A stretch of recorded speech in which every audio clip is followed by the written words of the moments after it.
अल्हम्दुलिल्लाहि रब्बिल आलमीन वस्सलातु वस्सलामु अला सय्यिदिल अशरफिल अंबिया'i वल मुरसलीन अम्मा बाद फ़अऊज़ु बिल्लाहि मिनश शैतानिर रजीम बिस्मिल्लाहिर रहमानिर रहीम क़ाल अल्लाहु तबारक व तआला फ़िल क़ुरआनिल मजीद वल बुरहानिर रशीद इन्नल्लाह ला यस्तही अन यदरिबा मसलन मा बऊदा सदक़ल्लाहुल अज़ीम व क़ाल अल्लाहु तआला फ़ी शानिहिन नबिय्यिल करीम इन्नल्लाह व मलाइकतहु युसल्लूना अलन नबी या अय्युहल्लज़ीना आमनू सल्लू अलैहि व सल्लिमू तस्लीमा।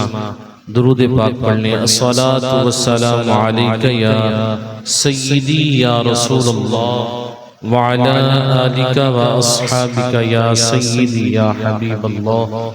अस्सलातु वस्सलामु अलैका या सय्यिदी या नबीयल्लाह व अला आलिका व अस्हाबिका या नूरल्लाह। आज के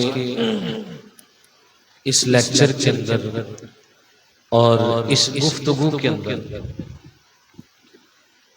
काफिरों की और मुनाफिकों की एक बात, और वो बात क्या है कि अल्लाह ताला ने मुनाफिकों के पीछे दो मिसालें बयान फरमाई। अब जब मुनाफिकों की दो मिसालें बयान करके उनके अहवाल को जिक्र किया गया तो उस वक्त काफिरों ने ये कहा कि अल्लाह ताला की ये शान नहीं है कि वो छोटी छोटी मिसालों का जिक्र फरमाए। ये बात जब काफिरों ने की तो अल्लाह ताला ने इस आयत करीमा को नाजिल फरमाया, इन्नल्लाह ला यस्तही अन यदरिबा मसलन मा बऊदा। फरमाया कि अल्लाह ताला इस बात से हया नहीं फरमाता कि वो एक मच्छर की मिसाल भी बयान फरमाए। यानी मिसाल है, चाहे वो किसी भी चीज की हो। मसलन मा बऊदतन फमा फौक़हा। तुम तो ये कह रहे हो ना कि हमारी मिसालें अल्लाह ताला ने बयान फरमाई हैं और रब ताला की शान जो है इससे बुलंद है कि वो मिसालों को जिक्र फरमाए। फरमाया मिसालों का जिक्र करना एक तो इस वजह से है कि तुम नसीहत हासिल करो, तुम्हें समझ आए कि तुम जिंदगी किस तर्ज के ऊपर गुजार रहे हो, तुम्हारी जिंदगी की डायरेक्शन क्या है, तुम्हारी जिंदगी का मकसद और मकसूद क्या है। फरमाया ये मिसालें अल्लाह ने तुम्हें समझाने के लिए जिक्र फरमाई हैं, लिहाजा तुम एतराज ना करो। अगर मच्छर की मिसाल भी हो तो अल्लाह ताला उस मच्छर की मिसाल को भी बयान करने से हया नहीं फरमाता। फमा फौक़हा। फरमाया अगर इससे ऊपर भी कोई चीज है तो रब उसकी मिसाल भी बयान फरमाएगा। बऊदता फमा फौक़हा। अब जब अल्लाह ताला ने मिसालें बयान फरमाई तो यहाँ पे दो लोग हैं। एक बंदा वो होता है जो सामने वाले की बात को समझता है, और एक वो होता है कि जो हर लम्हा हर लहजा तनकीद करने की कोशिश करता है। जब मुनाफिकों के अहवाल को मिसालें देकर बयान फरमाया, पीछे अल्लाह ने फरमाया, हमने गुज़श्ता लेक्चर के अंदर समाअत किया था कि इन लोगों की मिसाल आसमान से उतरने वाली बारिश की तरह है कि जिसके अंदर क्या होती है, कड़क होती है, बिजली होती है, चमक होती है। यानी ये मुनाफिक जो है ये उस मुसाफिर की तरह है कि जो मुसाफिर जब सफर कर रहा होता है तो उसकी कैफियत क्या होती है, थोड़ी सी चमक देखता है तो चलना शुरू कर देता है, जब अंधेरा देखता है तो साइड पे होकर खड़ा हो जाता है। मुनाफिकों की कैफियत भी ये है कि जब इस्लाम पे अच्छा वक्त आता है तो कहते हैं कालू आमन्ना, सोनिया हम आप पे ईमान लेके आए, लेकिन जब इस्लाम पे मुश्किल वक्त आता है तो पीछे हट जाते हैं। ये जो मिसालें अल्लाह ने बयान फरमाई, इनकी वजह से उन मुनाफिकों को बड़ा दर्द हुआ। उन्होंने कहा रब ताला इतना बुलंद हो के इतनी छोटी छोटी मिसालें बयान फरमाएगा। रब ने फरमाया मिसाल का जिक्र करना ये तुम्हारी नसीहत के लिए है, और अल्लाह ताला किसी मच्छर की मिसाल भी बयान करने में हया नहीं फरमाता। अब नतीजे का वक्त आ गया। फरमाया जब रब ने मुनाफिकों की मिसालों को बयान फरमाया, जब रब ताला ने मुनाफिकों को समझाने के लिए अपने कुरान का नुज़ूल फरमाया, तो उस वक्त दो गिरोह थे। एक गिरोह वो है जो मदीने वाले का नौकर है, और एक गिरोह वो है जो मदीने वाले की रिसालत का इनकार करने वाला है, जो अल्लाह की तौहीद का इनकार करने वाला है। फरमाया फअम्मल्लज़ीना आमनू फयअलमूना अन्नहुल हक़्क़ु मिर रब्बिहिम व अम्मल्लज़ीना कफ़रू फयक़ूलूना माज़ा अरादल्लाहु बिहाज़ा मसला। ऐ मुनाफिको, ऐ काफिरो, तुम ये समझते हो कि ये मिसाल बयान करके अल्लाह किस चीज को बयान करना चाहता है? सुनो, तुम अगर मेरे महबूब के गुलामों से पूछोगे तो उन्हें इन मिसालों के अंदर भी सिरात मुस्तकीम नजर आएगा। फ़अम्मल्लज़ीना आमनू फ़यअलमूना अन्नहुल हक़्क़ु मिर रब्बिहिम। तो ईमान वालों ने क्या कहा कि ये मिसालें भी हमारे रब की तरफ से क्या है? हक है। व अम्मल्लज़ीना कफ़रू, वो लोग जिन्होंने कुफर किया, वो लोग जिन्होंने कुफर किया, अब वो क्या कहते हैं? फयक़ूलूना माज़ा अरादल्लाहु बिहाज़ा मसला, कि अल्लाह ताला इन मिसालों को बयान करके क्या इरादा फरमाता है? फरमाया सुनो, युदिल्लु बिही कसीरम व यहदी बिही कसीरा। ये वो मिसालें हैं, ये वो कुरान है कि जिनको सुन के बहुत सारे लोग गुमराह हो जाते हैं। व यहदी बिही कसीरा, और इसी को पढ़ के, इन्हीं मिसालों को सुन के बहुत सारे लोग हिदायत के रास्ते पे आ जाते हैं। अब ज़हन में सवाल होता है कि कुरान इतनी अजीम किताब जिसके बारे में हमने अव्वलन पढ़ा है हुदल लिल मुत्तकीन, ये नेक लोगों के लिए क्या है? हिदायत है। कुरान पढ़ के भी लोग गुमराह होंगे। खुदा की कसम है, दीन का मेयार ही मोहब्बत मुस्तफा और मोहब्बत खुदा है। और जवाब भी इसका यही है कि इतनी अजमत वाली किताब भी अगर, इतनी आला मिसालें भी अगर इसके मुस्तफा से खाली होकर पढ़ी जाएंगी, मोहब्बत खुदा के बगैर कुरान पढ़ा जाएगा, तो ये कुरान भी पढ़ने वाला क्या हो जाएगा? गुमराह हो जाएगा। लेकिन कुरान फायदा तब देगा, हिदायत का जरिया तब बनेगा जब दिल में इश्क़े खुदा भी मौजूद होगा, जब दिल में मोहब्बत मुस्तफा भी मौजूद होगी, तो फिर ये कुरान क्या है? हिदायत का जरिया बनेगा। इसका मतलब समझ लें कि जिस तरह दुनिया के अंदर बेहतरीन ताल्लुक की बुनियाद मोहब्बत है, दीन की बुनियाद भी मोहब्बत है। आप कुरान पाक की कई आयात का मुताला फरमा लें, बल्कि हर चीज का मुताला फरमा लें, आपको एक एक लफ्ज के अंदर, एक एक हरफ के अंदर, एक एक हरकत के अंदर मदीने वाले की शान नजर आएगी। तो यहाँ पे फिर हमारे बुजुर्गों ने लिखा, फरमाते हैं कि ज़ेरा ज़बरा शद्दा मद्दा, ज़ेरा ज़बरा शद्दा मद्दा सब शान तेरी बिचाइयां। और कुरान भी अगर मदीने वाले की मोहब्बत के बगैर पढ़ोगे तो ये भी तुम्हें राह रास्ते नहीं लाएगा, तुम राह रास्ते नहीं आ सकते। तब आओगे जब सीने में इश्क़े मुस्तफा का दिया रोशन होगा, उस रोशनी में बैठ के कुरान पढ़ोगे, अल्लाह फिर सिराते मुस्तकीम अता फरमाएगा। फरमाया कि ज़ेरा ज़बरा शद्दा मद्दा सब शान तेरी बिचाइयां, आमा लोका खबर न काई खासा रमजा पाया।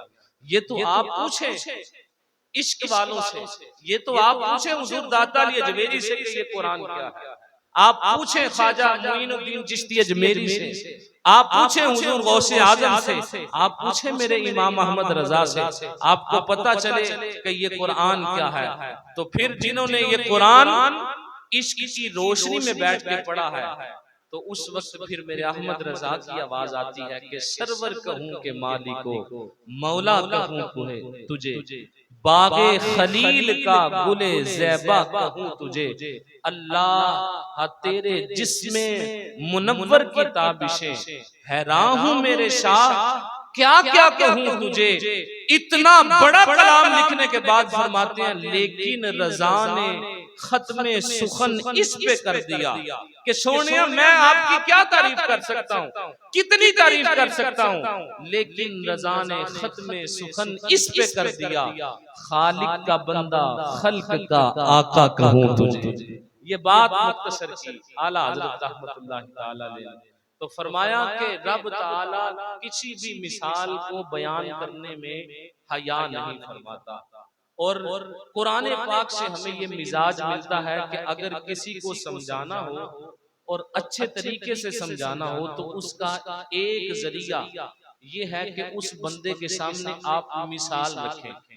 आपने अपने बच्चे को समझाना बेटा बाइक तेज नहीं चलानी, वो नहीं समझेगा, इतना नहीं समझेगा। अगर आप यूं कहें कि बेटा देखो मिसाल के तौर पे वो फलां के बच्चे ने बाइक तेज चलाई तो माज अल्लाह ताला महफूज रखे, अपने हिफ्ज़ो अमान में रखे, तो उसका एक्सीडेंट हो गया, बेटा उसकी लाट टूट गई, टांग टूट गई थी। तो अब वो बच्चा इस मिसाल को ज्यादा फॉलो करेगा, इस मिसाल को ज्यादा समझेगा कि हाँ यार अगर मैंने भी तेज चलाई तो मेरे साथ भी ये मामला हो सकता है। तो इन्नल्लाह ला यस्तही अन यदरिबा मसलन मा बऊदा फमा फौकहा। फरमाया अल्लाह इस बात से हया नहीं फरमाता कि वो किसी मच्छर की मिसाल को बयान फरमाए या इससे बढ़कर किसी मिसाल को बयान फरमाए। अब इसके बाद अल्लाह तबारक व तआला ने अपने बंदों को नसीहत के तौर पे फरमाया अल्लज़ीना यअखुदून अहदल्लाह मिन बादि मीसाकी, वो लोग जो अल्लाह से पुख्ता वादा कर लेने के बाद उस वादे को तोड़ देते हैं।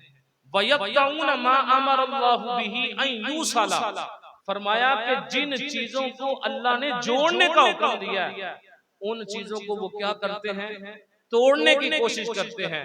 वयुफ्सिदूना फिल अर्द, और जमीन में क्या करते हैं, फसाद करते हैं। मत ये लोग समझे कि हम दुनिया की रंगीनी में जिंदगी गुजार रहे हैं। फरमाया उलाइका हुमुल खासिरून, यही लोग हैं जो क्या है, खसारे वाले, जो क्या है, खसारे वाले हैं। यही लोग हैं जो घाटे की जिंदगी गुजार रहे हैं। और फिर अल्लाह ने फरमाया कितनी प्यारी मिसाल, देखिए एक तरफ उनके अहवाल भी हैं लेकिन फिर अल्लाह तबारक व तआला उन मुनाफिकों को समझा रहा, कैफ तकफुरून बिल्लाह, ऐ बंदे तुम कैसे अल्लाह का इनकार कर सकते हो, तुमने उसकी कुदरत को नहीं देखा, उसकी ताकत को नहीं देखा, उसकी इज्जत को नहीं देखा, उसके वकार को नहीं देखा, ऐ मुनाफिकों कैसे तुम अल्लाह का इनकार कर सकते हो, हालांकि तुम्हारा रब वो है कुंतुम अमवाता, अल्लाह फरमाता है कि तुम तो मुर्दा थे, फअहयाकुम, वो रब है जिसने तुम्हें जिंदगी अता फरमाई। और देखो वो रब कितना कादिर है, सुम्मा युमीतुकुम, वो फिर तुम्हें मौत देगा, सुम्मा युहयीकुम, फिर वो तुम्हें जिंदगी अता फरमाएगा, सुम्मा इलैहि तुरजाऊन, ऐ बंदे आखिर तुमने लौट के किसकी तरफ जाना है, उसी रब की तरफ जाना है। तो आज उसी रब को नहीं मान रहे, उसकी कुदरत को नहीं मान रहे, ये कौन रब है, कितना खालिक है, कितना कादिर है। फरमाया हुवल्लज़ी खलक़ लकुम मा फिल अर्दि जमीआ, जमीन में जो कुछ भी तुम्हें नजर आ रहा है ये सब कुछ तुम्हारे रब ने तुम्हारे लिए पैदा फरमाया। ये प्यार है कि बंदे आजा, राहे रास्त पे आजा, सिराते मुस्तकीम पे आजा, जमीन में जो कुछ है ये लकुम का प्यार देखिए, हुवल्लज़ी खलक़ लकुम, अल्लाह फरमाता है जो कुछ भी जमीन में है बंदे तेरे लिए तो पैदा फरमाया, तेरे लिए तो पैदा फरमाया। ये जो तेरे लिए ना इसके अंदर बड़ा प्यार है, बड़ी मोहब्बत है। बंदे समझ जा ये दुनिया काम नहीं आएगी, साथ छोड़ जाएगी, अपना दामन छुड़ा लेगी, एक बात मिजाज के खिलाफ हो गई तो दूर हट जाएगी। लेकिन तुम्हारा रब कौन है, तुम्हारा रब वो है जिसे पता है मेरा बंदा गुनाहगार है, जिसे पता है मेरा बंदा नाफरमान है, लेकिन फिर भी माँ बाप गुनाह देखते हैं तो माँ बाप क्या कहते हैं, बाद दफा कह देते हैं ये साडा पुत्र ही नहीं, लेकिन रब हमारे उन गुनाहों को भी जानता है जो तन्हाइयों में किए हैं, जो कोई नहीं जानता उसके सिवा। उसके बावजूद अल्लाह अपने बंदे से इतना प्यार फरमाता है। रब फरमाता है कुल या इबादियल्लज़ीना असरफू, इतने गुनाहों से वाकिफ होने के बावजूद भी रब फरमाता है ऐ मेरे बंदे अपनी जान पे जुल्म कर बैठे, ला तक़नतू मिन रहमतिल्लाह, मेरी रहमत से ना उम्मीद ना होना, बस आ जा नदामत लेके आ जा, आंखों में आंसू लेके आ जा, शर्मिंदगी लेके आ जा, गुनाह को छोड़ने का इरादा लेके आ जा। जब तू इस इरादे के साथ आएगा, मैं रब होके तेरे सारे गुनाहों को माफ फरमा दूंगा, सारे गुनाहों को माफ फरमा दूंगा। एक गुनाह मेरा मां प्यो वेखे ते देवे देश निकाला, एक गुनाह मेरा मां प्यो वेखे ते देवे देश निकाला, लख गुनाह मेरा मालिक वेखे पर्दे पावन वाला। माँ बाप एक गुनाह दे के कहते हैं चल करो बाहर हो जा, लेकिन वो रब लाखों गुना करोड़ों गुना देखने के बावजूद भी फरमाता है आजा, मैं ही तो तेरा रब हूं, मैंने ही तुझे माफ किया। तो फरमाया कई फतक फरूना है, लोगों तुम कैसे रब का इनकार करते हो। तो आइए बेसिक ये चीजें थी जो आज के सबक में हमने पढ़नी थी। आज इंशाल्लाह अभी हम तर्जमे की तरफ आते हैं। अल्लाह ताला ने इरशाद फरमाया इन्नल्लाह ला यस्तही अन यदरिबा मसलन मा बऊदा। इन्ना का मतलब था बेशक, हमने पहले भी कई बार ये पढ़ा है। इन्ना का मतलब क्या है? बेशक। इन्ना हो या अन्ना हो, इसका मतलब क्या है? बेशक। क्या मतलब है इसका? बेशक। लफ्ज़ अल्लाह का माना क्या है? अल्लाह ही है। बेशक अल्लाह ला यस्तही, ला का मतलब क्या होता है? नहीं। यस्तही हया से निकला है। ला यस्तही, बेशक अल्लाह हया नहीं फरमाता। अन का मतलब होता है के, यदरिबा का मतलब होता है बयान फरमाना, जिक्र करना, पेश करना, कि वो बयान फरमाए माशाअल्लाह मिसाल को। किसकी? माँ बाऊदतन, माँ का मतलब होता है कोई से, बाऊदा का मतलब होता है मच्छर, फमा फौकहा या इससे ऊपर। तो अल्लाह ताला इस बात से हया नहीं फरमाता कि वो किसी मच्छर की मिसाल को बयान फरमाए या इससे ऊपर कोई मिसाल बयान फरमाए। फ़अम्मल्लज़ीना आमनू, फा का मतलब हम पीछे भी पढ़ चुके हैं। फा का मतलब क्या होता है? पस। फा का मतलब क्या होता है? पस। पस वो लोग, फ़अम्मा पस बहरहाल, अल्लज़ीना वो लोग, आमनू जो क्या है? ईमान लाए, फयअलमूना वो जानते हैं कि अन्नहुल हक़, ये जो मिसालें हैं ये क्या है? सच्ची हैं। मिन रब्बिहिम, उनके रब की तरफ से। किसकी तरफ से है? रब की तरफ से है। व अम्मल्लज़ीना, और वो लोग बहरहाल, अल्लज़ीना जिन्होंने कफरू क्या किया? कुफर किया, या वो लोग जो काफिर हुए। फयक़ूलूना, बस वो कहते हैं कि मादा अरादल्लाह, मादा इस्तिफहाम के लिए आता है, क्वेश्चन के लिए आता है कि मादा क्या अरादल्लाहु, अल्लाह ने इरादा फरमाया बिहादा माशाला, इस मिसाल से, बिहादा माशाला इस मिसाल से। फरमाया युदिल्लु बिही कसीरा, युदिल्लु का मतलब क्या है?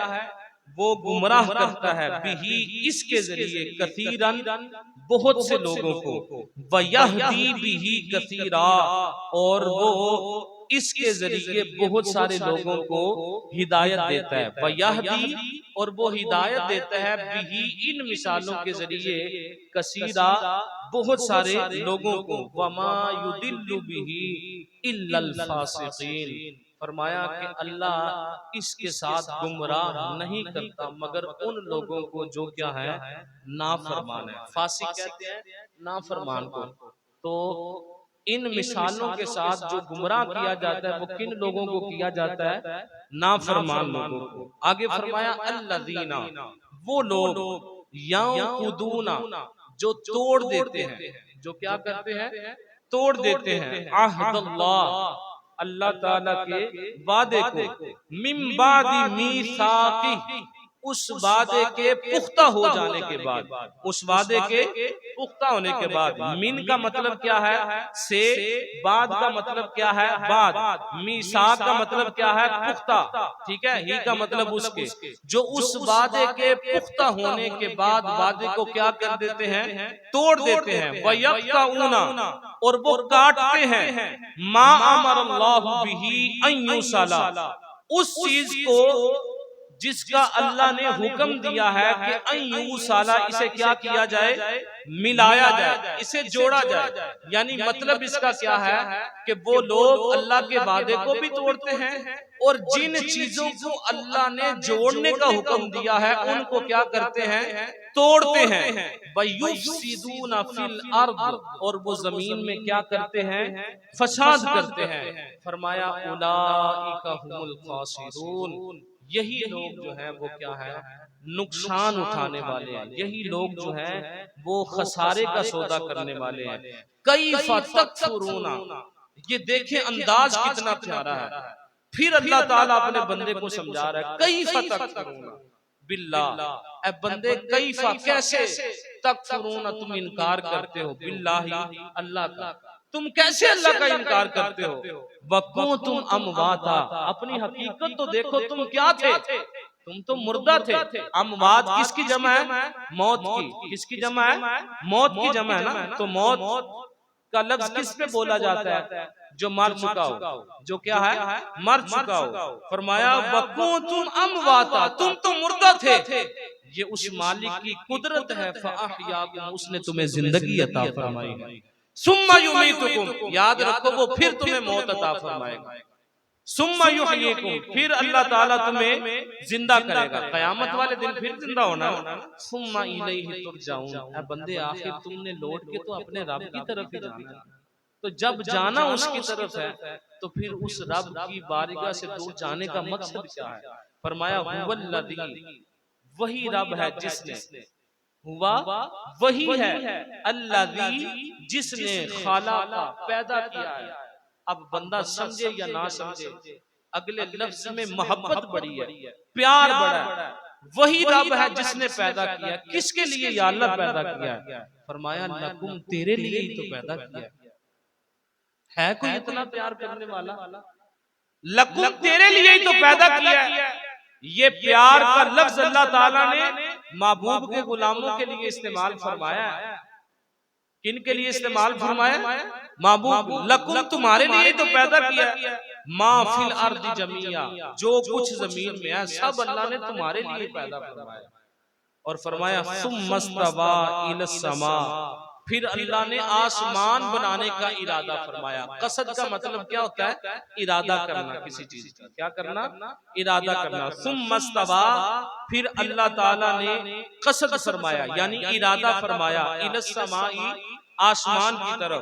फशव्वाहुन्ना सबआ समावात, जब अल्लाह ने आसमान बनाने का इरादा किया तो रब ने तेरे लिए एक नहीं 7 आसमानों को पैदा फरमाया। कितने आसमान बनाए हैं, 7 आसमान बनाए हैं। अब रब फरमाता है, देख तेरा रब कौन है। या अल्लाह, मेरा रब कैसा है, इन बंदों को, तेरे महबूब के गुलामों को पता होना चाहिए। फरमाया किसी फरेब में ना रहना, ये ना समझना कि मैं ये कर लूंगा तो शायद खबर ना हो। वहुवा बिकुल्लि शैइन अलीम, जो तेरा रब है वो हर चीज को जानने वाला है, वो हर चीज को, वहुवा, और वो रब जो है, बिकुल्लि शैइन, कुल का मतलब होता है हर, तमाम, शैइन का मतलब होता है चीज। वहुवा बिकुल्लि शैइन, वो हर चीज को, अलीमुन जानने वाला है, अलीमुन जानने वाला है, वो हर चीज को जानने वाला है। तो अल्लाह ताला से हम दुआ करते हैं कि वो मालिक हम सबको राहे रास्त नसीब फरमाए, सिराते मुस्तकीम अता फरमाए। नमाज के फराइज के हवाले से हमने पहले 3 फराइज की थोड़ी सी तफसील समात की थी। बरकत के लिए आज फिर दोहरा लेते हैं। नमाज के कितने फराइज थे, 7 फराइज। जिनको आता है वो बोले, आपकी बरकत से उस बंदे को भी अगर याद हो जाए जिसको पहले नहीं याद, तो ये आपके लिए सदका जारिया हो गया। नमाज के कितने फराइज हैं, 7 फराइज। हम कोई गलत बात नहीं कर रहे, मुस्तफा का दीन सीख रहे हैं, इसलिए शर्मा के नहीं, मजबूर होके भी नहीं, मसरूर होके बोलना चाहिए। नमाज के कितने फराइज हैं, 7 फराइज हैं। कितने फराइज हैं, यानी फराइज से मुराद सादे लफ्जों में वो चीजें जिनका नमाज में होना जरूरी है, जिनका नमाज में होना क्या है, जरूरी है। नंबर 1 तकबीर तहरीमा, इसकी हमने कल तफसील थोड़ी सी समात की थी। वैसे तो बड़ी है, एक फर्ज के ऊपर कई कई दिन तक तफसील बयान की जा सकती है, लेकिन मुख्तसरन तकबीर तहरीमा अल्लाहु अकबर कहना, क़याम उसका बताया था कि क़याम का आला दर्जा क्या है, अदना दर्जा क्या है।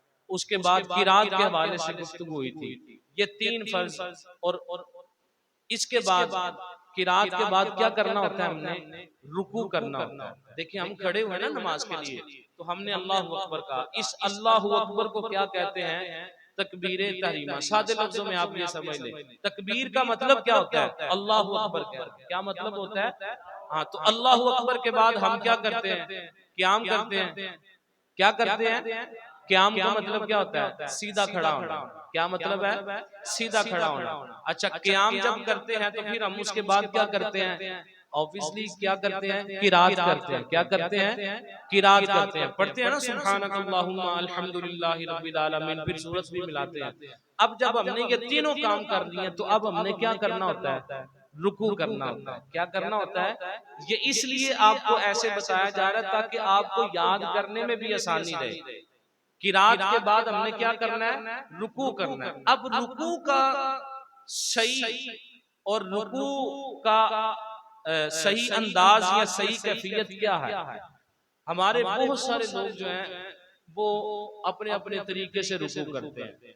कोई रुकू में गया है तो उसने घुटनों पे हाथ भी अपनी मर्जी से रखे हैं, किसी ने घुटनों पे नहीं रखे हुए, थोड़ा सा ऊपर ही रखे हुए हैं। किसी की मर्जी है तो वो अपनी पुश्त को सीधा कर रहा है, किसी की मर्जी है वो अपनी पुश्त को सीधा नहीं कर रहा, किसी की मर्जी है सर पुश्त से ऊपर है, किसी का नीचे है, किसी का ज़हे नसीब पुश्त के बिल्कुल क्या है, बराबर है। तो सवाल हमारा ये है कि आखिर रुकू का सही तरीका क्या है। मुख्तसर लफ्जों में समाअत फरमाएं कि रुकू का सही तरीका ये है कि इंसान की पीठ बिल्कुल क्या हो, सीधी हो। बिल्कुल क्या हो, सीधी हो। बोले बिल्कुल क्या हो, सीधी हो। और अब सर ऊपर होना चाहिए, नीचे होना चाहिए, या पीठ के बराबर होना चाहिए। तो याद रखें जो सर है वो पीठ के बिल्कुल बराबर होना चाहिए। ये नहीं है पीठ सीधी है तो सर नीचे फेंका हुआ है या सर ऐसे उठाया हुआ है, ये नहीं। आपका सर जो है वो आपकी पीठ के बिल्कुल क्या होना चाहिए, बराबर होना चाहिए। बिल्कुल क्या होना चाहिए, बराबर। अच्छा, फिर बाजू रखने में घुटनों पे जब हम बाजू रखते हैं ना, तो बाद अहबाब बाजू ऐसे रखते हैं कि उनके अंदर लचक होती है। ये याद रखें कि बाजू जो है वो बिल्कुल यूं सीधे रखने हैं, स्टैंड करके, यानी घुटनों के ऊपर आपने वजन डालना है और अपने बाजुओं को बिल्कुल सीधा रखना है। और मर्द के लिए हाथ रखने का तरीका ये है कि वो अपने हाथों की उंगलियों को घुटनों पे फैला ले, या यूं समझ लें इसे कि अपनी उंगलियों के साथ उसने क्या करना है, अपने घुटने को पकड़ लेना। क्या करना है, पकड़ लेना। अब पकड़ना किस तरह कहलाएगा, यूं आपने ऊपर, हमने ये मिसाल के तौर पे हमारा घुटना है, फर्ज करें तो इसके ऊपर हम यूं हाथ रख दे तो ये पकड़ना नहीं है। पकड़ना कब कहलाएगा, जब हम इस तरह करेंगे। ठीक है जी। तो ये रुकू का क्या है, सही तरीका है। और फिर जो टांगे हैं उनके अंदर भी टेढ़ापन नहीं होना चाहिए, उनके अंदर भी टेढ़ापन नहीं होना चाहिए। टांगे भी बिल्कुल क्या है, सीधी, यानी आपके जो घुटने हैं ये बिल्कुल ऐसे पीछे लगे हो, टांगे बिल्कुल क्या है, सीधी हो। तो रुकू का ये सही तरीका है कि पुश्त क्या है, बिल्कुल सीधी रखी हो।